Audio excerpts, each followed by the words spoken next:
The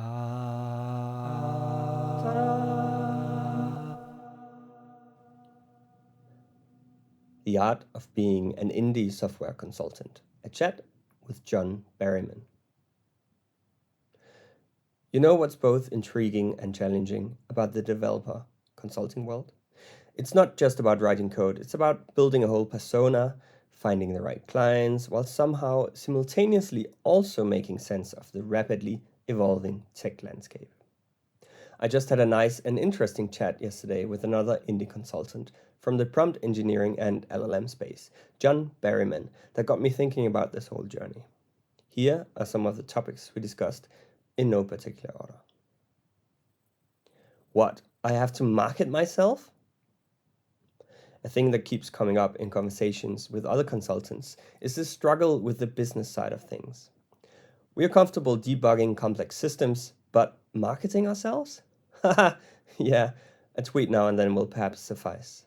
And what's this sales you speak of? I have to become better at this. All the technical skills in the world aren't useful if the people that need the fruits of those skills don't know about how to get them. So we talked about some approaches to this. One of mine is this very blog. Don't get me wrong, I really enjoy writing about the things I'm learning and building, but it's definitely also a way to attract potential clients. And I have proof that it works.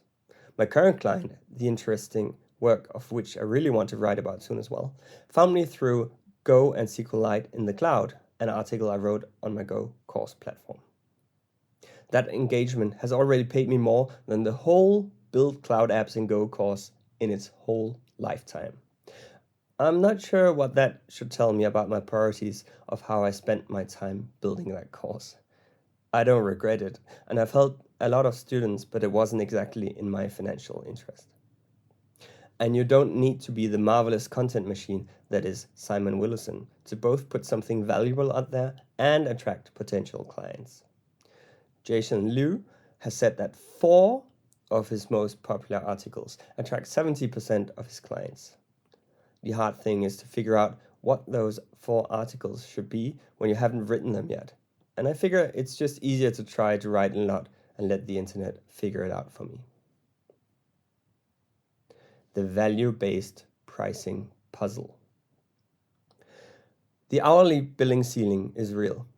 There comes a point where clients just balk at your hourly rate, no matter how reasonable it might be for your expertise. That's why many of us, myself included, are trying to shift towards value-based pricing, selling our expertise rather than our time. I've talked about this before, and I'll probably talk about it again, because it's so fundamental in how I sell my services. But it's hard. It's a mindset shift. It requires rewiring how I think about services and how I communicate value to clients. Finding and evolving your spot in the consulting world. Here's something I've learned the hard way. It's crucial to find the right balance between client work and professional development. I'm often deliberately saying no to more work to carve out time for exploration, learning, and personal and professional development as a whole. Whether that's for reading some of those books from the big pile you want to read, or just wandering around and thinking some original thoughts. Remember those? Because let's face it, if we wanted to just grind out billable hours, we'd probably be better off with a regular job or being in a consultant agency. I'm in it for the fun and the freedom as well. And I think the real magic happens when you can blend your technical expertise with your genuine interests. Whether that's diving into LLMs and building llama files for the sake of it, or reading up on new trends in cloud infrastructure, finding your niche is about more than just market demand. It's about sustaining your enthusiasm for the long haul. Oh my God, what's going to happen? Looking ahead, the consulting landscape is evolving rapidly, especially with AI and LLMs reshaping what's possible, what feels like every single week. But here's what I find encouraging. There's still immense value in being a thoughtful, reliable professional who can navigate both the technical and human aspects of software development. So whether you're writing Go, working with LLMs, or fixing spreadsheet problems, the key seems to be building genuine expertise and finding ways to communicate that value to the right audience.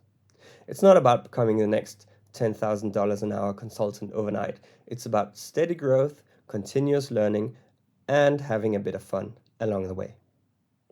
We're not just selling code, we're selling solutions, expertise, and peace of mind. And that's worth a lot more than an hourly rate. P.S. Buy John's book on prompt engineering. Don't worry, I don't do affiliate marketing. Seriously, it's great. I've read it cover to cover, and it was exactly what I needed in starting my LLM-based application building journey.